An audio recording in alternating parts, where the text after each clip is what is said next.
Next, we shall move on to Norton's theorem. Norton's theorem. So it is counterpart of Thevenin's theorem. But here we are going to reduce a complex linear circuit into an equivalent current source, right? Into equivalent current source. This is called Norton's theorem. Okay, so I have a linear complex network between two terminals A and B. R is a load resistor. Now, this complex circuit can be reduced to a single current source. So, this is the IN is the Norton current, RN is the Norton resistance, right? So, this box is called a Norton equivalent circuit, right? Okay, so we will see one example again. So this the Norton resistance is the open circuit resistance across the terminal A and B. Here also you have to remove the voltage sources. You have to replace the voltage sources by short circuit and current sources by open circuit to find the Norton resistance. And IN is the Norton current. It is nothing but short circuit current flowing across this terminal A and B. So you have to remove this load resistor and put a short circuit across A and B. So the current, that is called short circuit current flowing through the short circuit, which is nothing but your Norton current IN. Okay. So we will illustrate this by an example, simple example. So by Norton's theorem, find the current through RL, right? Here I have one voltage source, current source, two resistors. Okay. First we will find out what is Norton resistance RN.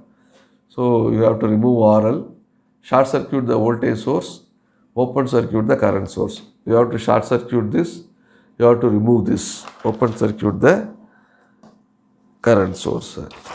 So when you do that,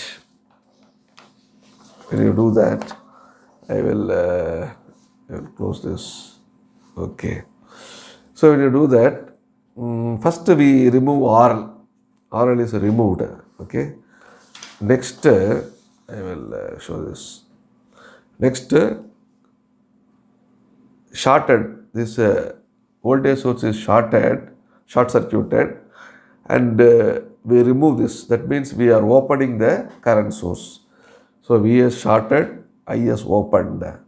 So your circuit will become like this, right? So it is nothing but 2 kilo ohm in series with 3 kilo ohm. The resistance across the terminals A and B, which is the Norton's resistance Rn. So you can write like this.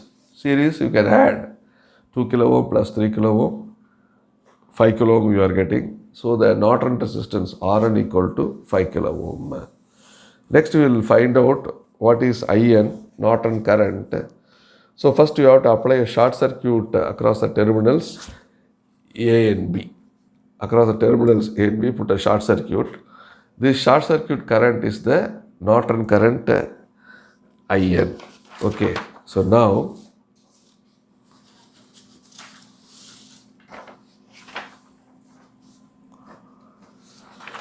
I will close this so that you can understand.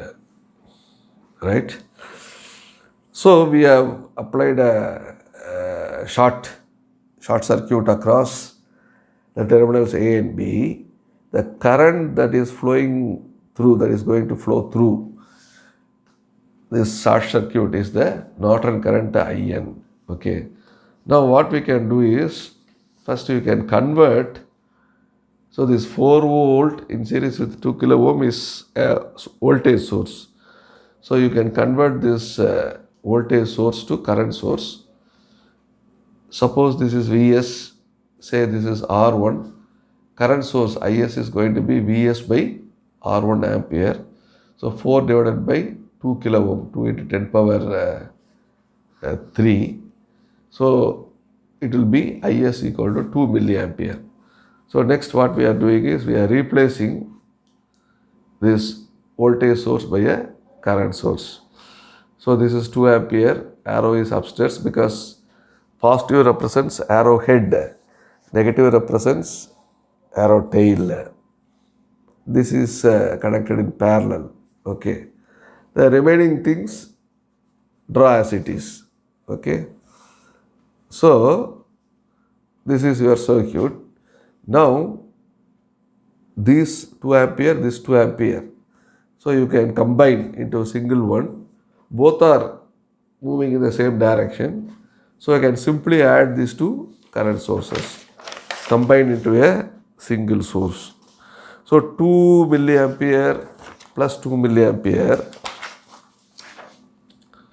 you will be getting the, I'll close this, you will be getting 4 milliampere. The remaining things you draw as it is, 2 kilo ohm, 3 kilo ohm, A and B shorted IN. So this is nothing but this, I have redrawn this. So 4 milliampere parallel with 2 kilo ohm, again this 3 kilo ohm parallel. So whatever, this is terminal A, terminal B, whatever the current flowing through this 3 kilo ohm, it is going to be the Norton current IN. Okay. So of course, you can apply the current divider rule. So I want current through this. So I have to take opposite resistor, that is 2 kilo ohm divided by sum of the resistors, 2 kilo ohm plus 3 kilo ohm, multiplied by the source current, 4 milliampere.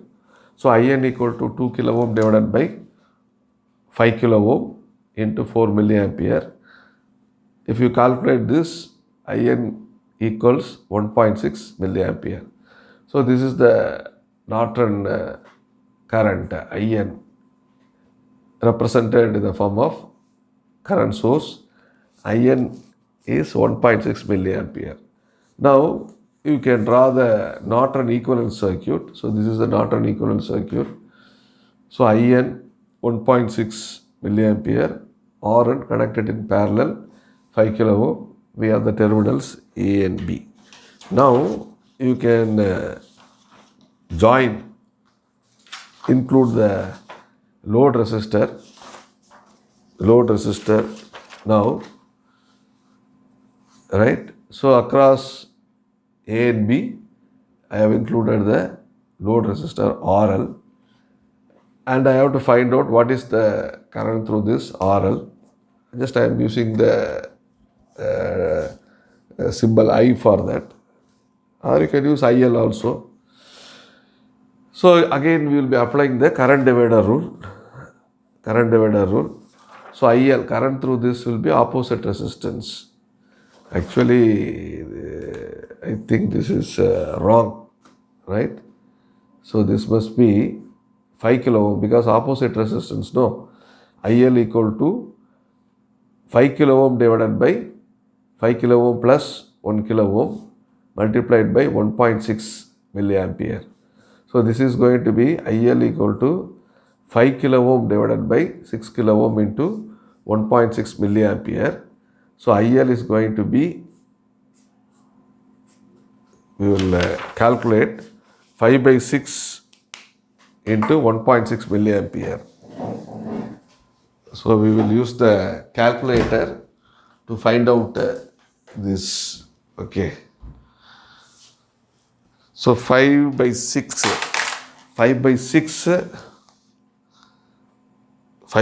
multiplied by 5 divided by 6 multiplied by 1.6 equals, we get 1.33. So 1.33 milliampere.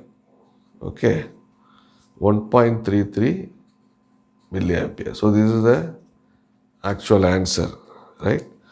So by this way, we have illustrated the Thevenin's theorem and Norton's theorem.